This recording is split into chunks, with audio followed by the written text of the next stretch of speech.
Welcome to the Deal Champs podcast. We're back again. We've been gone for like 2-3 weeks.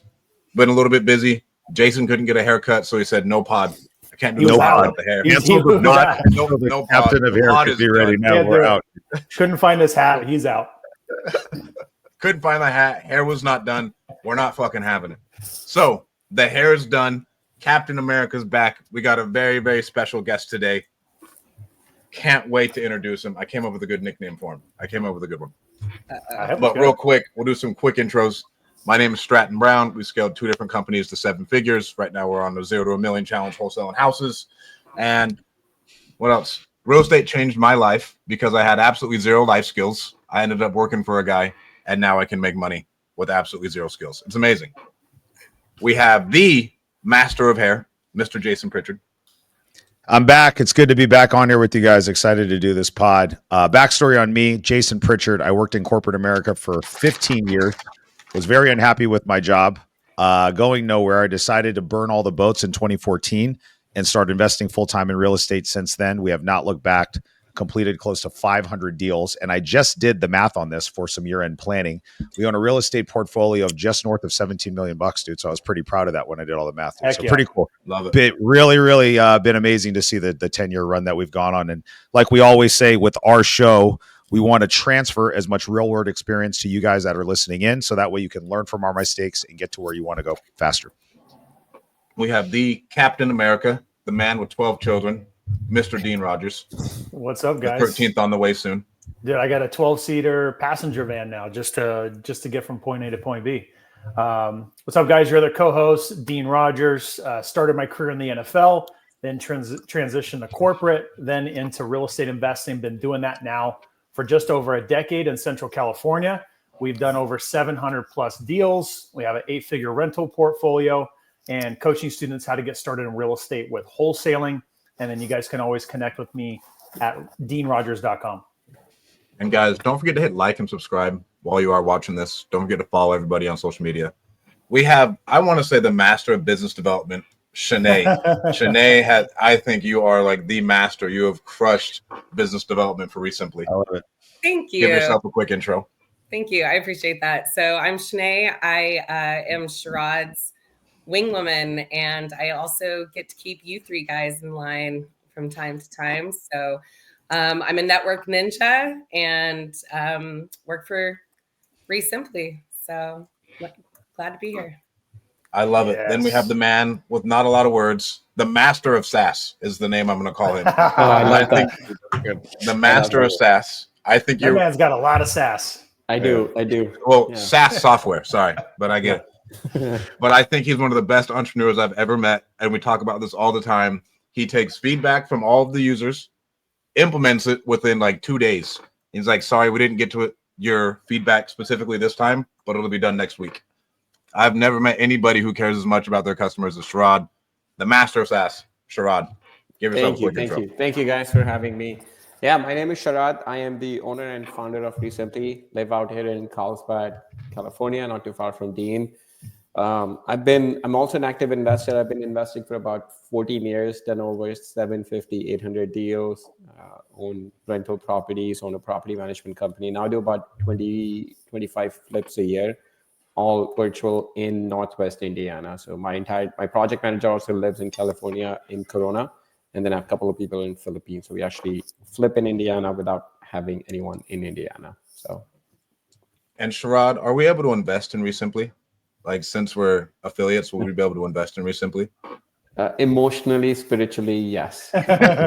No. We talk about this regular, by the way, behind closed doors. We're like, how can we invest and get equity of RESimpli because we believe in it so much? Like, thank you. How can we ride this wave? Yeah. Emotionally, spiritually, all investments. Except all emotional investments. All emotional, spiritual investments are most welcome. Yeah. But we've been blessed. I own 100% of the company. We've been blessed that it's cash flow positive. Kind of. It started out. I used to live in Chicago. I moved to Carlsbad in 2015. I was doing about 40, 50 flips a year back then. And when I moved there, I realized I didn't have any system processes. I realized how much inefficiency I had. So I'm like, okay, I gotta get some software. Podio was pretty much the only solution back then that people were using. And then I don't know if they still have it. Like you had to have Podio, then Globiflow, and then go out get all these bunch of different tools. I'm like, oh man, makes me want to throw up just hearing you say all this stuff I think right I now. set up like an account on Podio for like 5 minutes. I'm like, oh no, I'm never gonna use it. I failed to implement it twice. I just saw how painful it was going to be. Exactly. Yeah, no, though, then I'm like, you know what? I'm going to hire a couple of developers just to create something very specific for myself. So that's what I did. End of 16, early 17, hired a couple of people just to work for myself. And then like slowly it just kind of evolved from there to what it is now.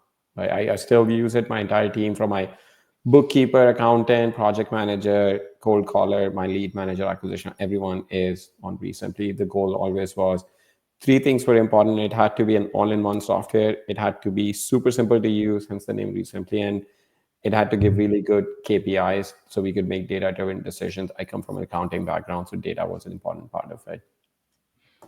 I love it. And Sharad, can you code it all? No, I've not. I think that's epic. I think that's epic. Like you have a software company, but you can't code. Yeah, thank God for that. Yeah. You know what's funny though? Last year, or early this year, last year, like I went to ChatGPT. We're doing this implementation, switching from Plivo to Twilio. I went to ChatGPT and just kind of, gave it some commands to have some code. I sent it to my developer, like, Sharad, can you please just stop doing that? Just stop making your life difficult. Yeah, no, it's a whole different beast to do the coding and stuff. Yeah, no, I don't do that. Yeah. So you said something, Sharad. Your goal with RESimpli was you wanted to be all in one, you wanted to be simple, and have access to KPIs. So when I first discovered RESimpli, it was by accident, and I think I've told you this story, but I just got done failing to implement Podio several times. Was really frustrated. I was using Google Sheets in my business this whole time leading up to actually getting a big boy CRM, and did that for like 5 years of my real estate investing career. And when I found RESimpli, it wasn't nearly what it is today, right? And everything that you've developed over the past several years. But at the time, I just saw all the things I could do just in one place. I could get rid of this tool and get rid of that tool and that tool. And like you said, it was just simple. Like, here's the seller's information. I can take action on that. I can call them, have all my communication in one place. And then the KPIs was the hook, line, and sinker for me, because I couldn't find any tools that could actually give me information about all the transactions and calls and everything that was taking place right there in the CRM. There was no KPIs that were built into it. And I remember you telling me that you had been an accountant and you built it from that perspective. That everything once you use it, you can tell it was built by an accountant. It's just the way, like, we have some triggers that you cannot move a property to sold without telling us how much money you made. Right. Just like that's not possible to do. It's important. Like, people don't realize. By the way, when you start with the Google Sheets, it was a very colorful, pretty looking Google Sheet. It's the best Google Sheet. Yeah, it was pretty good. That's the best Google Sheet I've ever seen. But people don't realize, I think, and we notice this all the time, like, people generally tend to overcomplicate their business. Every real estate investor has this idea that they're super unique. The way they're running their business is unique. Nobody else is running it like that. Mm-hmm. I think that's like 10% of what you're doing. It's different, but 90% of what you're doing, it's all fundamentally the same. Like, you have 4 pillars of your business. You have data, marketing, sales, operations. Now, how you do, there might be some subtle differences in what you're doing with your data.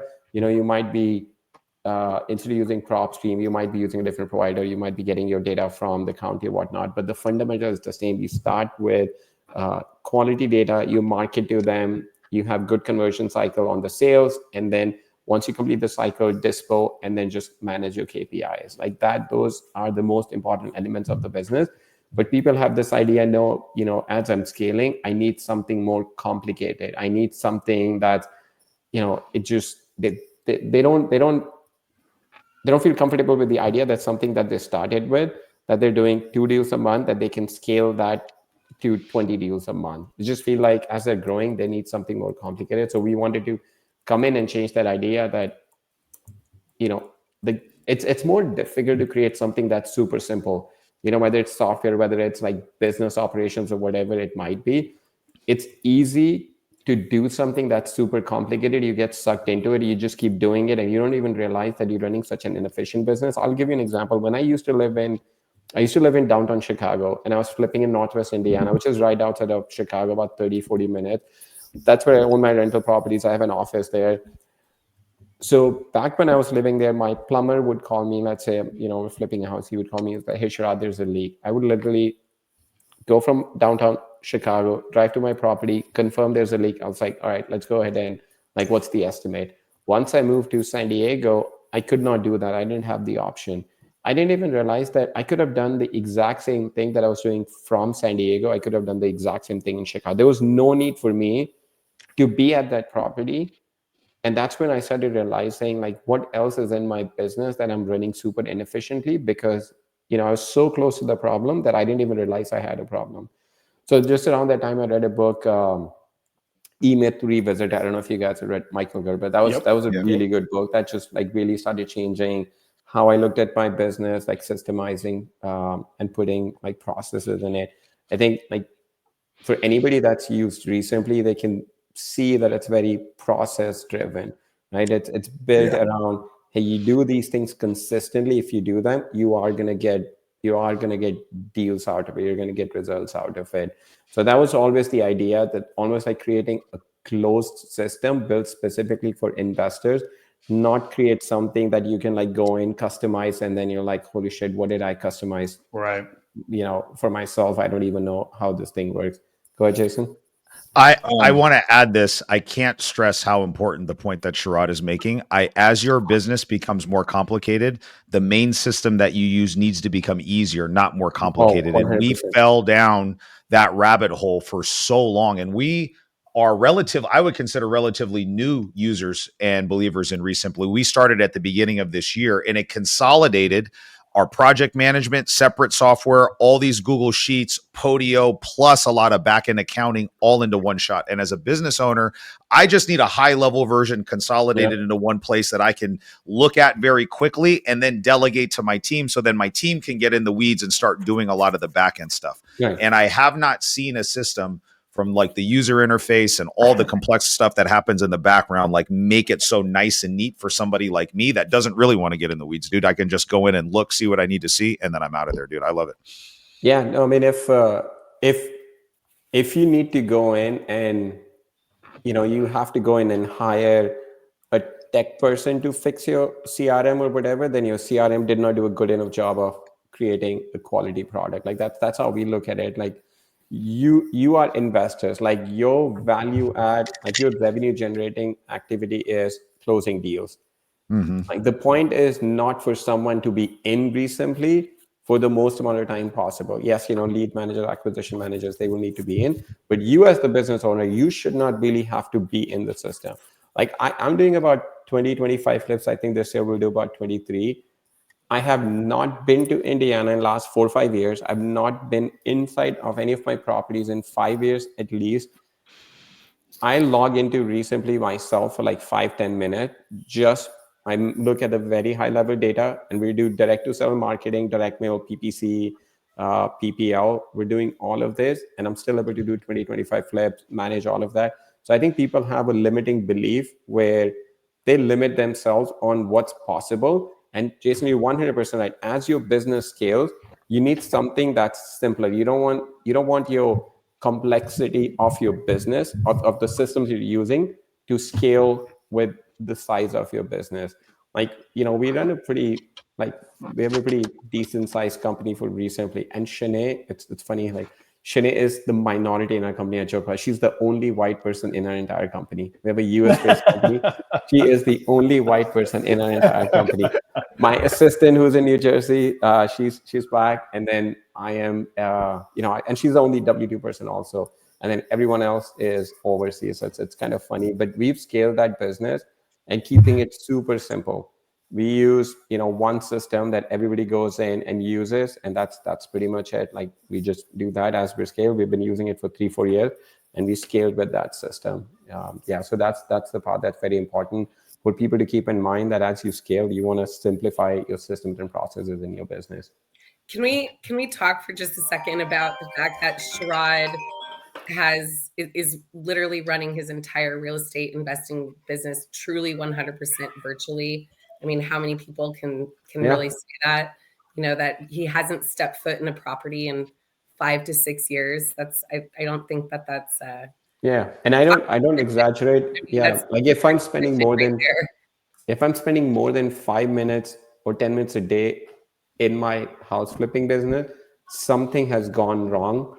That's where I would get involved. Like, it's something has gone wrong. Like, last time I did was a couple of weeks ago. We had on Sunday, we found out one of the closings we had on Monday got canceled because the lender did not approve. So that's kind of where I got involved with the agent. I'm like, okay, what can we do? But otherwise, if I'm spending more than 5-10 minutes in my business, like, something somewhere has gone wrong, that's where I need to get involved in. I love it. Sharad, bro, I think, again, we can't hype you up as an entrepreneur enough because of how much you care. How have you gotten your team to be so good at shipping updates? Because all of the software we've ever used, no one ever listens to us. And then, like, man, it'd be really nice to have this. And then it may get done in a year, and it's like one little thing. And you take feedback from everybody, and your team is so fast with it, to where if I want something like, hey, this would be a good idea, I could either text you, Shanae, or Dean, and then it'll probably be implemented within the next couple of weeks. Yeah, I mean, I think one thing, I think it comes from, like, kind of what my personality is. Like, I look at RESimpli as my third kid. It's just like, when you start a business, I'm sure you guys feel the same way about your real estate business, your portfolio. Like, when you put so much effort into it, so much emotional effort, money into it, like, it's hard not to feel like this is like part of you. And I tell my support team that every single customer, and Shanae and I talked about this also, same thing about the partners that we're working with, it applies to everything in our company, that, like, every single customer that we're working with, we treat it as this is the only customer that we have. And we tell our team, like, hey, just work with this customer like they are the only customer, and our entire livelihood depends on this particular customer. Like, if you have that mindset, like, you're just going to go above and beyond. And then the same thing on our, we talked to our marketing team. Like, our goal should not be how many emails we're sending. We talked about this in a marketing meeting yesterday.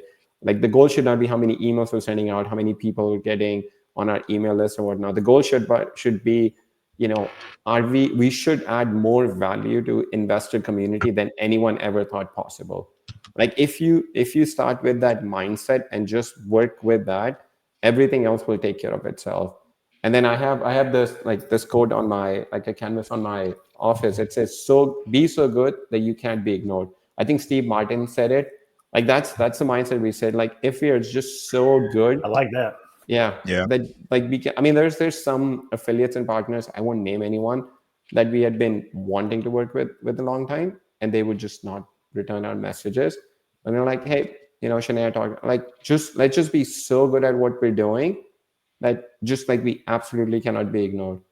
And then we would have those affiliates reaching out to us because their community, even though they're talking about something else, like promoting another product, their community would use us.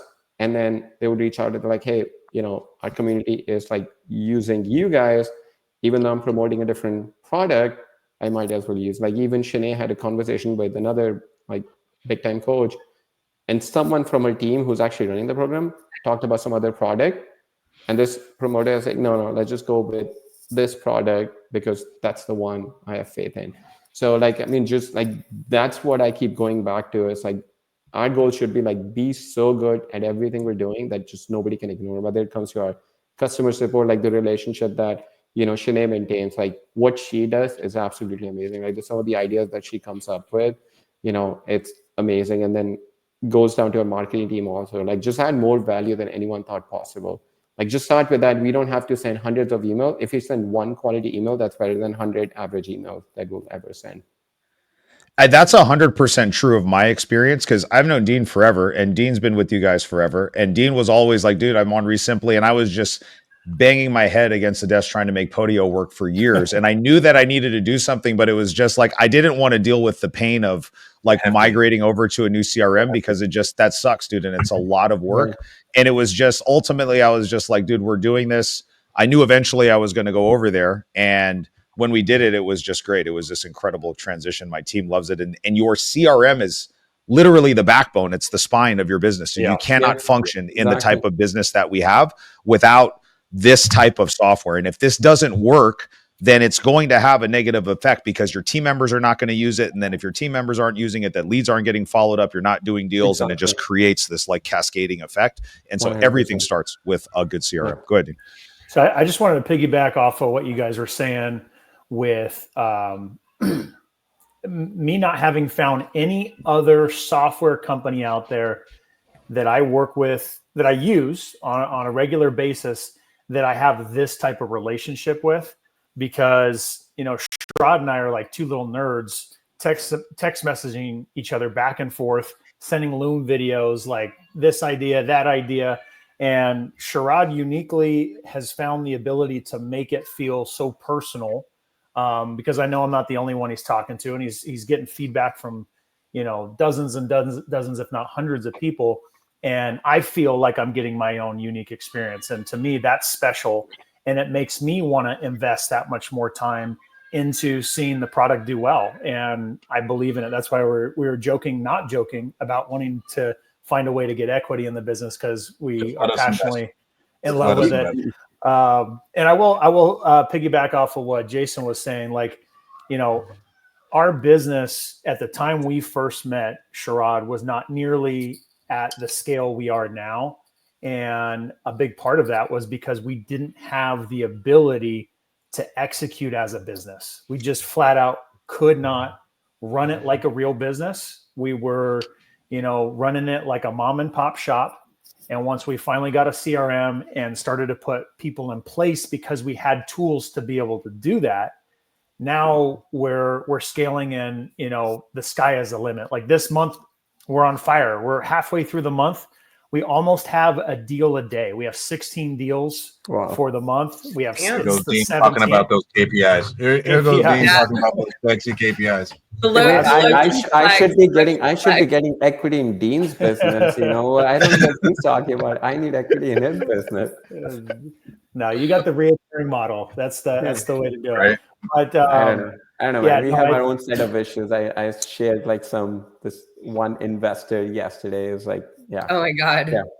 So we wouldn't be able to be doing any of this without that, just because so many things will fall through the cracks. So kudos for you, and everything that you do to make it special for the users, and exciting as well, because man, from when I first started to what it is now, it's night and day. And I was just as passionate about it then as I am now. So I'd love to transition and get into what RESimpli does, because someone might be listening to this and be thinking, man, okay, RESimpli sounds great. Let me go Google it, see what it's all about.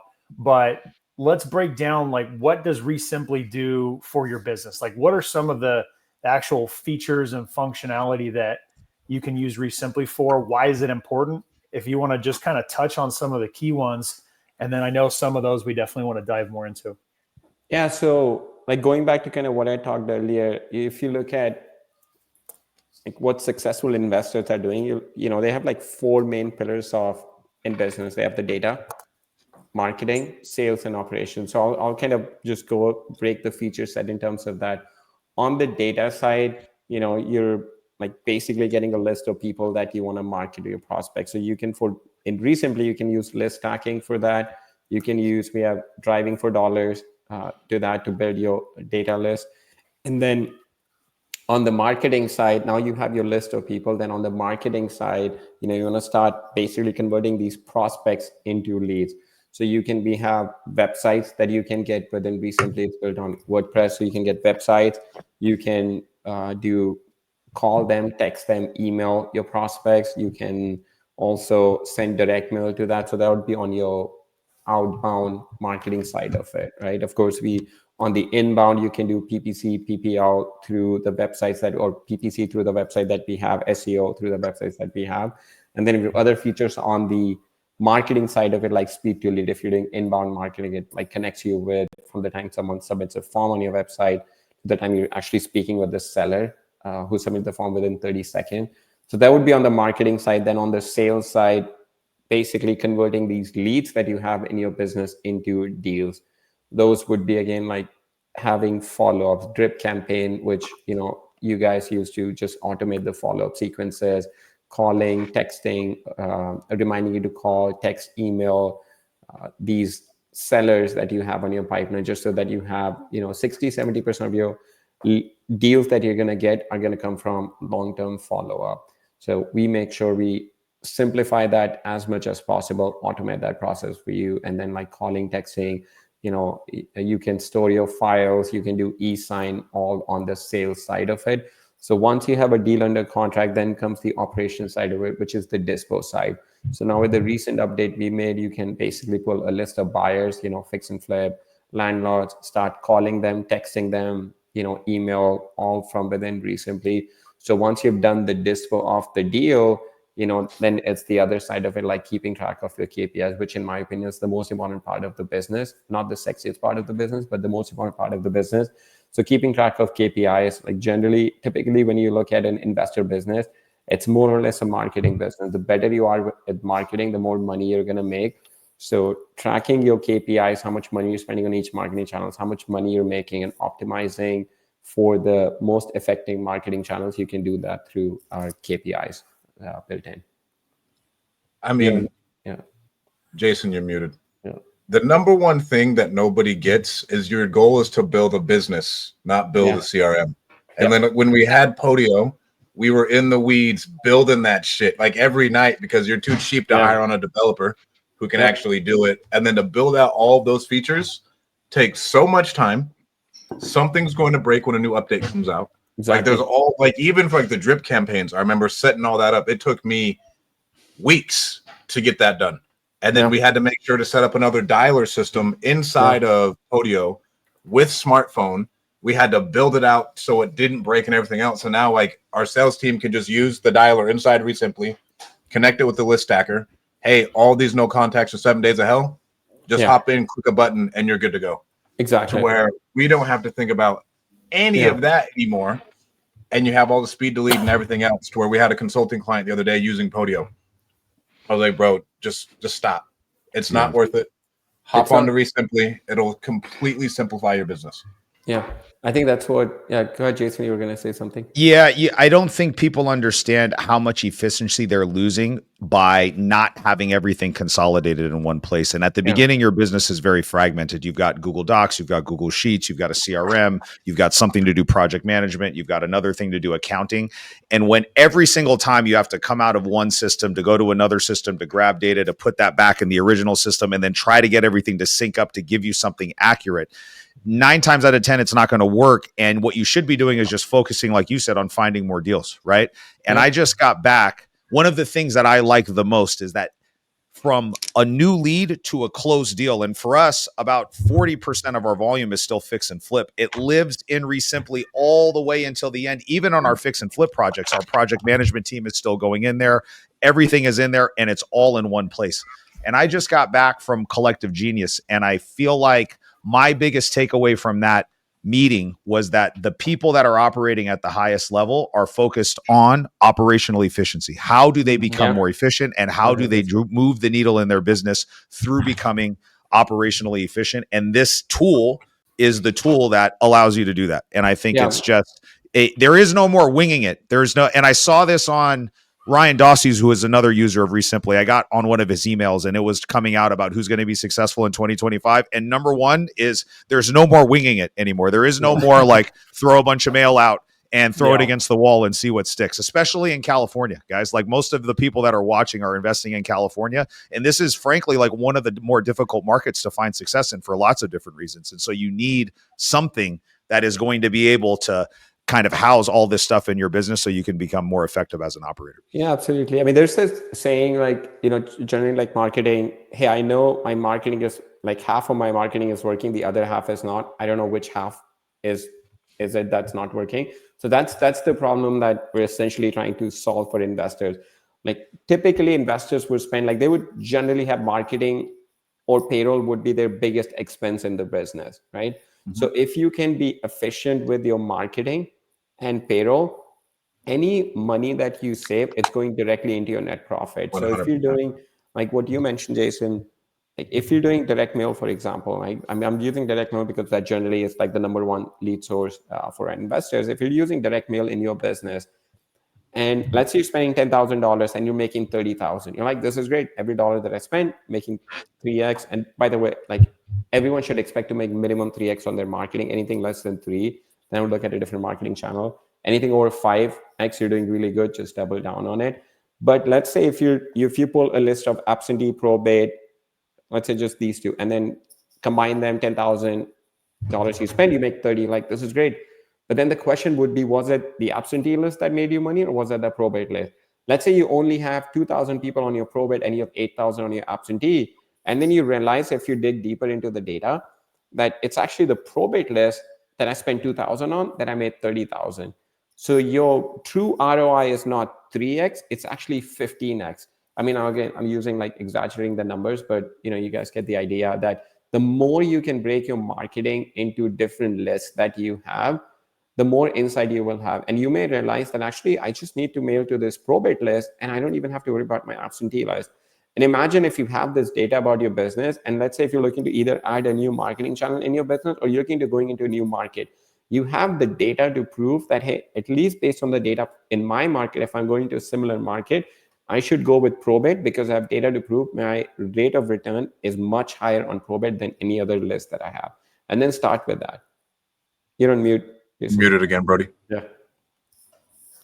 Most people are making instinctual decisions when it comes to this type of stuff, right? Because we come in and we're just grinders. At the beginning, we just hustle and we can just, like, through sheer force of will, make things happen. And then it feels like, oh, this list is working or that's list working, right? And without having data to back up the instinct that you developed, it's very hard to make strategic decisions in your business. And I think that was something that I know that I relied on my instinct for way too long. And as soon as we made the investment to get really granular on tracking all this stuff, my business started to level up. Yeah, and then I think other thing is, like, people focus so much on like just the vanity numbers. Yes, it's important to grow your top line number. You want to get to like 7-figure, 8-figure, whatever your goal might be.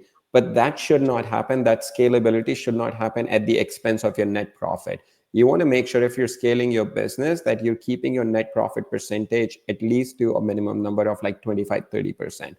Like, what's the point of having a 7-figure business when you're only making 50,000 on it? Would you rather have that business, or would you rather have a super lean, efficient business of $700,000-$800,000 and you make 300 on that net? I would much rather have that business because I don't have all these other overheads in my business that I have to worry about. I think that's where people just get so focused on their top line number and they're just trying to grow that number. They don't realize that it's coming at the expense of all the extra headache, extra overhead that they have, and they're not actually making any money from that business. Me and Dean were talking about this last night as I was driving to go do something else. And I think another thing with RESimpli, they give you so much data to where it goes in what Jason said, like operational efficiencies. Like, it'll give you, hey, it took us X amount of time to get to a lead from when it came in. Because like those minutes when you're doing inbound marketing is a huge deciding factor on whether or not you convert that deal or not. Right. And so that one little tweak of like, hey, we need to go from 3 minutes to 1 minute on our speed to lead can be the difference between a lot of money when you're doing lots of deals. Like, it's hundreds of thousands of dollars if you just cut off 2 minutes on that. And RESimpli gives you all that insight. Exactly. Like, imagine if like someone who's doing, like, a lot of investors doing inbound marketing, like PPC, PPL. So what happens in that is, like, just put yourself in the shoes of the homeowner who's filling out this form. They're filling this form out, and that's when they have the highest motivation. Like, something in them triggered them that they went to Google, said, sell my house fast, and they went and filled a form on your website. Now, there's a very high chance that they are going to go and do the same thing on other websites. Imagine, like, if you can talk to them within 30 seconds of them filling the form, 2 things are going to happen. 1, you're talking to them when they have the highest motivation. 2, you're preventing them from going to other websites, filling out, because you're solving the problem for them. You're like talking to them about the issues that they have, the problems that they have, and they don't need to go speak with someone else. Like people don't realize, like even if you wait for like 5 minutes, I'm not exaggerating, like there's a chance that It's over. they're going to It's go over. fill out 2-3 other forms, and they're going to even forget about you. They're even going to forget about you. They're going to go on to someone else. And imagine like someone filling the form, getting a call within 30 seconds, you have them on the phone, like you catching them at the highest motivation and preventing them from going and talking to that. Like to what Stratton was saying, if you can like have these sort of efficiencies in your business, I mean, of course, I want people to use RESimpli, but whatever you use, if you want to make sure you have these automations built in, because if you can get one extra deal, that's going to pay for the system or software that you have for years to come. I made like 65, 70 on a deal that was on a follow-up sequence for 400 days. We ended up flipping that property, and we went like after all the expense of my project manager, everyone spent, like I net made 65, 70 on it. It came from follow-ups. We didn't do anything fancy. We were just calling them and texting them every other month. That's all. The whole point of this is like you want to stay on the radar of these sellers, and when they're ready to sell, you want them to call you or text you, give you an opportunity to make an offer. But that's only going to happen if you're going to stay in front of them. People get bombarded with so much information these days that if you're not in front of them, they're going to forget about you. They're going to move on to someone else. So that's where like the importance of follow-up, getting in touch with people when they have the motivation, when they're ready to sell, that's when you want to talk to them at that point. And I think for drip campaigns, we all use OmniDrip is who it does. But you can, at this point, if you are good enough with ChatGPT, you could have ChatGPT write you out a 400-day sequence. Yeah, I highly recommend OmniDrip. Yeah, Paul, he's great. Like they can definitely help you build out. They have a lot of customers from RESimpli that use them. So yeah, they're super familiar with like kind of how to get that dialed in for you. Sharad, when are we going to have a fully functional AI bot that can message these people, like to where, talking about efficiency, I don't need to have 2 staff members messaging people. The bot can do it. We're working on that. We're coming out soon. Yeah. Dean's Where do you think, here's another question in regards to AI, since we're going down that road now. Where do you see AI for investors that have our business model, right? Where do you see AI moving the needle most? Is it like lead generation? Is it follow up with existing leads in your system? Is it something else? Like how, I mean, I know you're pretty in tune with this. That's a great question. Some of that depends on some regulations also, right? FCC is coming out with new regulations, like that's going to take effect end of next month. That like all these PPL providers, it'll be interesting to see kind of how it impacts their business, that all these PPL providers cannot just get a lead and then sell it to blast it. Yeah, exactly. Now there needs to be one-on-one consent. So, and then there's some regulations coming around AI also, that you cannot have, if you have AI making calls or doing some follow-up, that you have to basically disclose. So some of these things are like these laws, these regulations are changing in real time. But where I see AI making the biggest impact is in automation, where kind of what Stratton was saying, if you need, like basically AI can come in and replace a person or two for you in your business. That's where the AI is going to add the most value, right? Where to me, what I see AI doing is like reducing my anxiety, getting rid of my anxiety, basically telling me that every single lead that I have, something is going on. Like if I get that peace of mind, like I feel really good about it. Like knowing that I have absolutely, like we have this thing called abandoned lead. Like to me, that should be 0. Everyone should be following up with a lead every single day. As long as that is happening in my business, I get peace of mind that we're following up with these leads. Now, the more you can automate this process, that's where AI adds the most value. Now with AI having like taking over your text and stuff, that part, like technically it's easy to develop, but the challenge that comes in, that we have to keep in mind is like if we have this functionality that we open it up for anyone, no matter how much we tell people, hey, these are the best practices, don't use them for spamming, and so people are still going to use that. So we want to make sure that we're not giving certain tools to people and giving them like God and putting some guardrails around it. So people, no matter how much we tell investors, we know what kind of people we are. We're just going to go like start spamming people. And then we want to make sure, and then it comes back to us. No matter how much we tell someone, hey, don't do this, don't spam, or, don't do cold texting, people will still do that. And if their texts are not going through, they'll still come back to us and say, hey, why are my texts not going through? And we tell them, because we told you, if you spam, it's not going to get delivered. So we want to build AI with some guardrails around it so people can use it, get the most efficiency out of it without getting themselves in trouble. As far as AI, and we could talk about the other stuff, will you be able to have a bot? Because we use you guys start to finish for everything except investor lift text messages. When a text goes out, will that bot be able to conversate with that buyer? Will it get to a point where we have that or no? With the buyer, yes. It's where like we send out mass texts inside RESimpli for our buyers, and we have someone calling them. And so if that person responds, our bot will be able to handle that. Yes. In 2025, yes. So I have a question for all of you guys, because I'm not an active investor, but obviously I hang out with quite a few of you.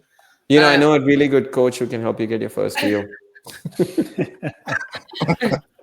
Yeah, there's like 3 of them right here.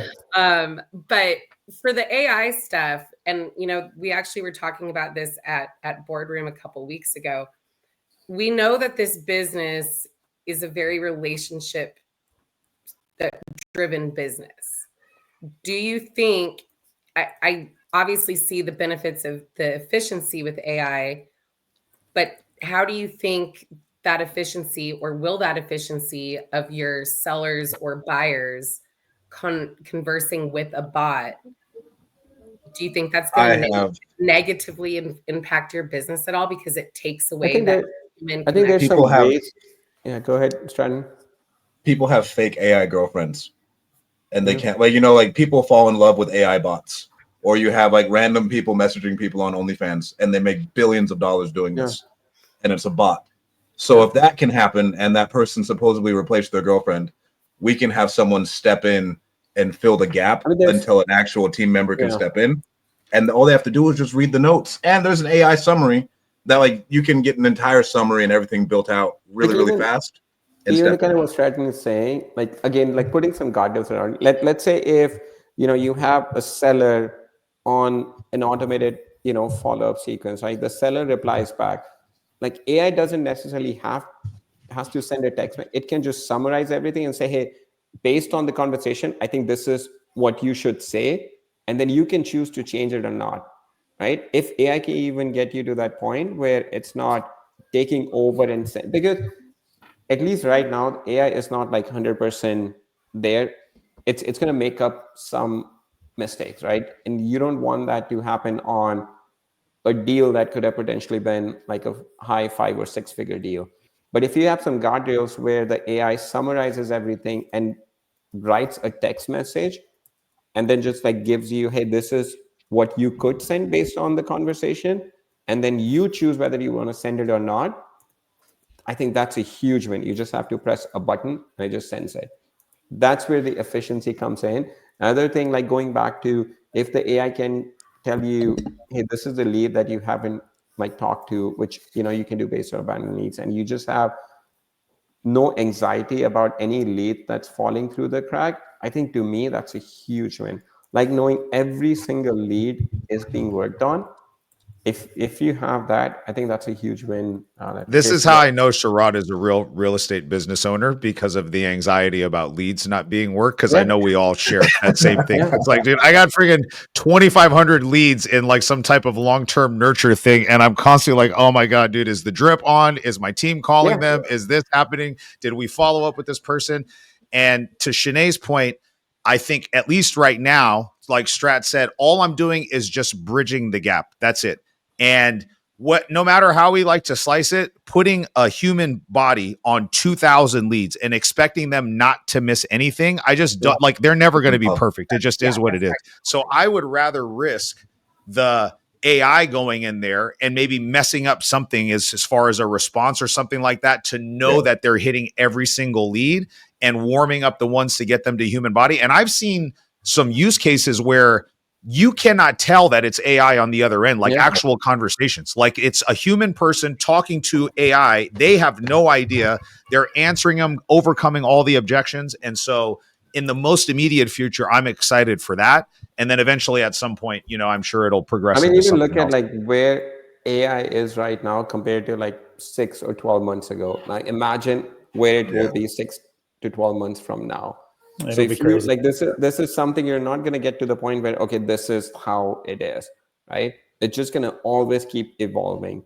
And then there's going to be some laws, regulations around it. So you have to keep in mind that you keep that in mind and don't get overexcited and don't invest too much into it where you're like, holy crap, like I didn't realize this was, this could backfire in this way. Yeah. So I think that's something you have, especially for guys like you have like a very established business. You don't want like FTC or FCC, whatever it is, to come after you, TCPA, about some like things that you're doing that you're not supposed to. So that I feel like it's our responsibility as a company to make sure that if we're unleashing a tool, that we're putting some guardrails where people are not going to get themselves in trouble with that. Bro, I love it. So we have the AI bot that's came out, the AI call summaries. Guys, RESimpli has one to where we officially no longer take notes. Yeah. Everything just gets there's no need for notes. Just hit the button. It'll be fine. And then that way your notes are there on like a pad if you're reviewing something like you're actually selling them. But if there's no notes in our CRM, if you need something, click on the button, it'll load and you can keep going. Yeah. Talk to us, Sharad, about, I'm really excited about the new cash buyer functionality. I actually saw that in some of our lead details. I know we are a big fan of Investor Base. I don't know how much you can talk about this, or if you can right now. I'm hoping that you can. But what's on the horizon as far as helping with Dispo, finding buyers, and using some of the other tools that are out there in combination with RESimpli to help making dispositions? Yeah, so what we've done with the cash buyers tab is like any property that you have an address for now, you can just click a button. It gives you list of buyers, investor buyers, basically anyone that's done fix and flip or buy and hold. So it'll give you a list of all of those properties. And we use a couple of different data providers on the back end to give you, provide you that. You get their phone number and email address, so you can call them, text them, and email them from within RESimpli. So you get about like 80 to 100 buyers on each property, and then they're always there part of that specific property. So what we're noticing more and more investors do it, let's say, especially in like, in a market that you're not super familiar with. So before you put a property under contract, what we're noticing some of the investors do is like they will run that list, they will start calling the buyers. They'll say, hey, I have this potential property, without giving specific details, that it's a 3-bedroom, 2-bath. What do you think? It's a 2,000 square feet. What would you pay for something like that? And then they're kind of reversing into how much they want to get their property under contract for. So that's kind of what you want to look into. Is like for us, like we're assigning 2 contracts, 1 contract on Friday and 2 on Monday. And we just found our buyers from that. We just like call them and say, hey, would you be interested? And then that's how so now what we're doing is like, we have another property that we don't want to buy for ourselves as a fix and flip because it had some major foundation issues. And then we just stay away from that. So I told my acquisition manager, Jay, I said, hey, why don't you get the property under contract, run the cash buyers, right? Call them and see what someone would be. It's a really nice neighborhood, really good part of town. And then why don't you call these buyers and ask them what they would be willing to pay for a property? It's in Crown Point, 3-bedroom, 2-bath with basement that you can finish, and then see what they're willing to pay, right? Give them like just general neighborhood. They'll get a sense, and then we can make an offer based on that. Even though if we don't want to close, but at least we have an idea what other investors would be willing to pay, and then we can come up with our offer price based on that. So that is giving us like confidence in going into a new market that we're not super familiar with, like going into a neighboring county. Like, hey, if we're not familiar, if you want to wholesale, let's just call these 3-4 buyers and see what they would be willing to pay. So at least we get a sense of kind of where the buyers are right now, and then we can make our offer based on those numbers. So that's making it super valuable for us. Love it. Just the Yeah, fact Jason, you were just talking about the operational efficiency, right? The idea of taking it from start to finish all in one tool is pretty nuts. And so I know from what I've been seeing RESimpli doing, being able to bring the buyers into RESimpli, then be able to communicate with those buyers, right? Review their offers, accept an offer, and send them a contract. Have it all tracked, bro. And have it all tracked, all the KPIs, track which buyers are on which deals, who are buying. Because that's huge. Like we're trying to push everything that we possibly can into RESimpli, down to just like keeping track of the people we're networking with and having communication with. Like every single thing can be tracked and done in RESimpli, and then all the things you guys are doing based on the feedback we're giving to continue to make that even better is what's so darn cool about it. Yeah, I'm excited. We have a big update coming next month, in like 3 or 4, like end of Jan before that. So I'm excited about that. With kind of taking the feedback of what investors like you guys have been giving us, adding some more automations. The less you have to be in the software, the more deals you can do. That's the goal. Like our goal is not for you to be in the software like 8 hours a day, 9 hours a day. Our goal is for you guys to be in the software for least amount of time possible and get you the max deals you possibly can. Mm-hmm. That's our goal. So that's what we want to do. Like add some more automations. For example, we have an automation coming. So anytime you move a lead from one stage to another, you can automatically push that to a drip. So you don't even have to do that. You can say anytime a lead goes to warm lead or offer made or whatnot, it automatically goes into a drip. And then we're adding some additional triggers as part of the drip. So you can have, if a drip campaign finishes steps, then you can have it go on to another drip. You can change the status. You can add tags, remove tags, like just some of those more automation. So then you have less things that you need to do. Like the system is taking care of your, of all your leads, and then you get an email that we send out every day to the account owners, and you can choose who else it tells you how many abandoned leads that you have. Like just for me to be able to see I have 0 abandoned leads, and then it just gives me peace of mind that every single lead in my pipeline, someone is working on that. Like for me as an investor, like it's the anxiety that I don't ever want to have in my business. Sharad, with the drip campaigns and the AI, are we going to get to a point to where the drip campaign's running, someone responds, the bot can respond, and then the drip campaign continues on? We have an AI built out where it will reply to text messages, but we're making an update to it next year. We have a cool AI feature coming, which I'm not allowed to speak right now, but Dean has been helping us test it out. I think you guys made a couple of tests for us also. So we're working on that. That's going to come out next week also. And then just building more on top of that, which kind of starting what you're saying, just to be basically AI to take over your conversation. It will, like that's also coming. Basically, if someone replies back, the AI will send an appropriate response back to that seller based on how you want the AI to respond back. I love it. Yeah, and then so how like does AI is a big push for us for next year? It's a big You want to take a question, Strat? Yeah. How does this differ from other CRM platforms as far as AI integration? I'm not sure about other CRMs. Honestly, we don't. It sounds very naive or very stupid, but we don't look at any other CRMs. Like I just feel like it kind of, like, we have a clear vision of what we're doing, like what we want to do. AI is a big part of what we're doing next year. So we don't I don't look at any other CRM. Like people will switch over from other software. Like we had one investor like, hey, how are you different from Salesforce? I said, I have no idea. I've never used Salesforce. I know we have a bunch of people that switch over from Salesforce. I can connect you with someone, but if you ask me, I never go look at any other competitor software because I feel like I don't want it to influence vision of kind of what we have with what we want to work on. But as far as AI stuff is concerned, like we have a lot of automations, that you can trigger to get at the end of the day, like one thing you have to keep in mind is like step away from it. And what's the point of all this is to help you close more deals. So the more we can automate the follow-up sequences, the more we can have, AI or whatever automations we have take over and do some tasks for you so you don't have to do. That's kind of what we want RESimpli to do. Like just like instead of AI, yeah, that's kind of how we look at it. You guys want to go over the stats he posted about last week, and we can just share our screen and go over them? Okay. Yeah, for sure. Let's see if this looks right.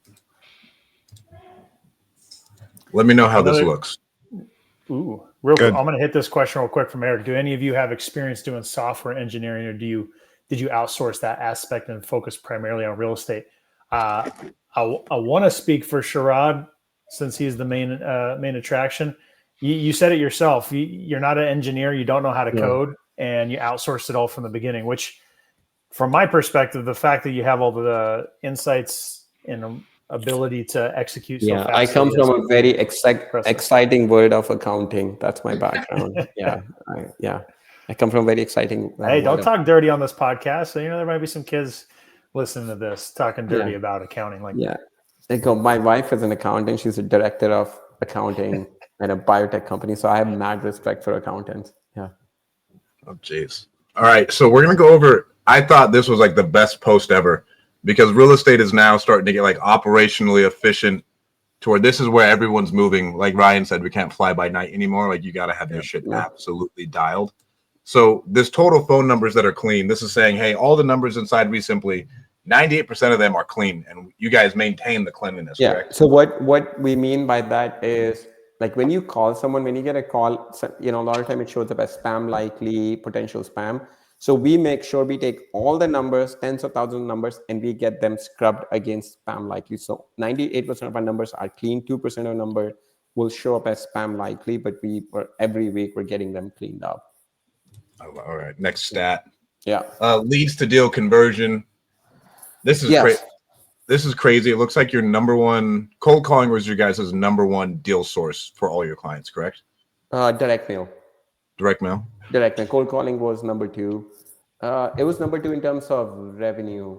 I forgot. Yeah, I know direct mail was number 1 in terms of total deals, and direct mail was also number 1 in terms of total revenue generated.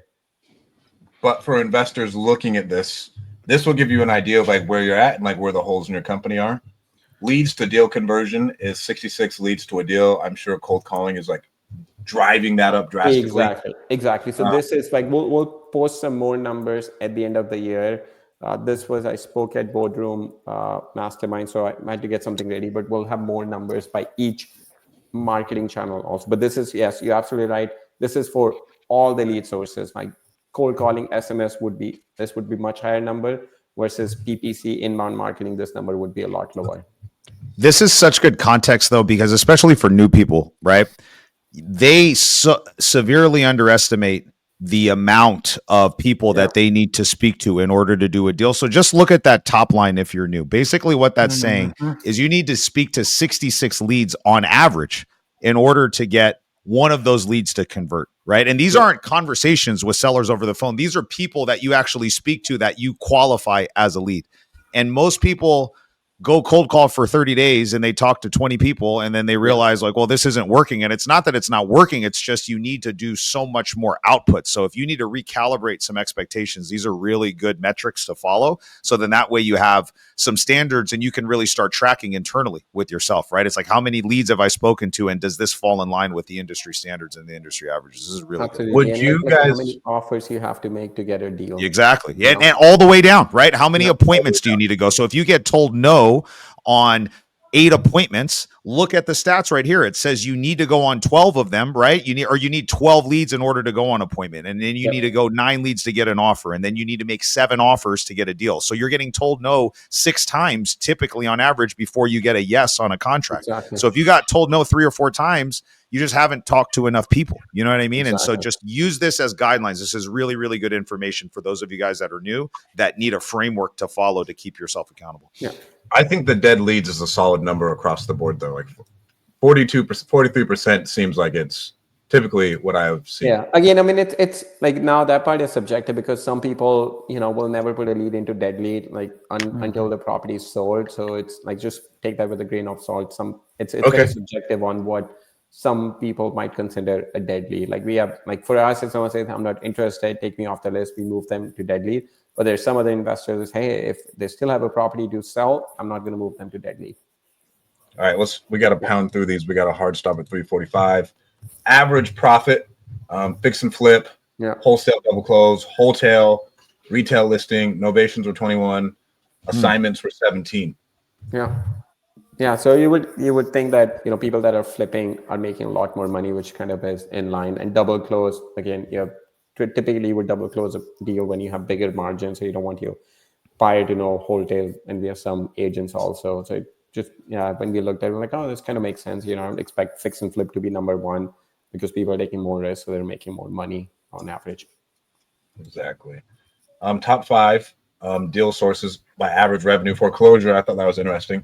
It's number one with Number 33. one. MLS number 2 though. That was crazy. really interesting. MLS is crazy. Yeah, I mean, again, some people might be pulling deals down from MLS and then flipping them, so that kind of contributes. And then these are also, they must have, each of these lead sources must have been 50 deals minimum. We had some like outlier where someone like you used YouTube marketing and they did like 30 deals. It had really high average profit, but we wanted to set the benchmark. They must have, like each deal source must have had at least 50 deals completed in the year. Yeah, I like that. Yeah. Okay, next one. Lead source, direct mail, number 1. Cold calling, number 2. Pay per lead, number 3. PPC, which I thought was crazy. I thought that would be reversed. Number 4. I think a lot of people use pay per lead just because it's like you can be up and running in a day. I think with PPC, there is no lag. There's no lag. With PPC, you need management fees. So I think that's where it makes and you it can't quite turn it on and off like you can pay per lead as well, right? No. Exactly. Yep. Exactly. So I think that's where it just makes it much easier to. There's more volume there. Yeah, there's more volume in lead. Total deals by sources: direct mail number 1 by about 200 or 400, I think. Cold calling number 2. AdWords and PPC number 3. Pay per lead 4, barely behind AdWords. Yeah. I bet you it switches up next year. And then SMS blast. I didn't see this one coming. I didn't either. SMS blast number 5. Some people are still using it. SMS blast, the people are still, but we've seen that number go down from last couple of years. It used to be like top 2, top 3, but it's definitely, as it's getting more and more challenging, people are switching away from that.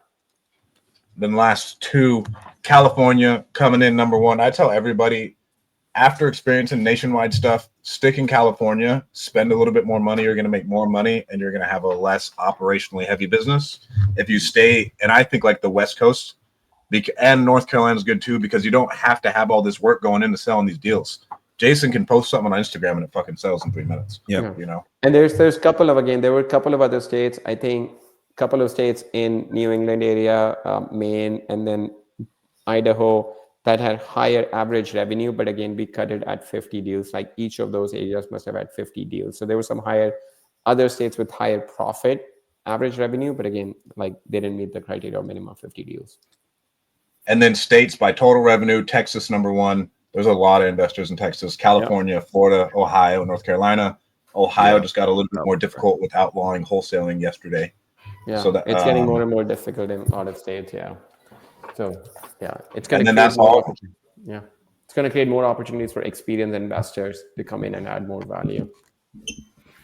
All right, guys. Thank you guys so much for tuning in. Dean, put up our link so we can get credit for sending them to where. Guys, do not forget, if you are thinking about switching over, don't build a CRM, build a business. Go to RESimpli.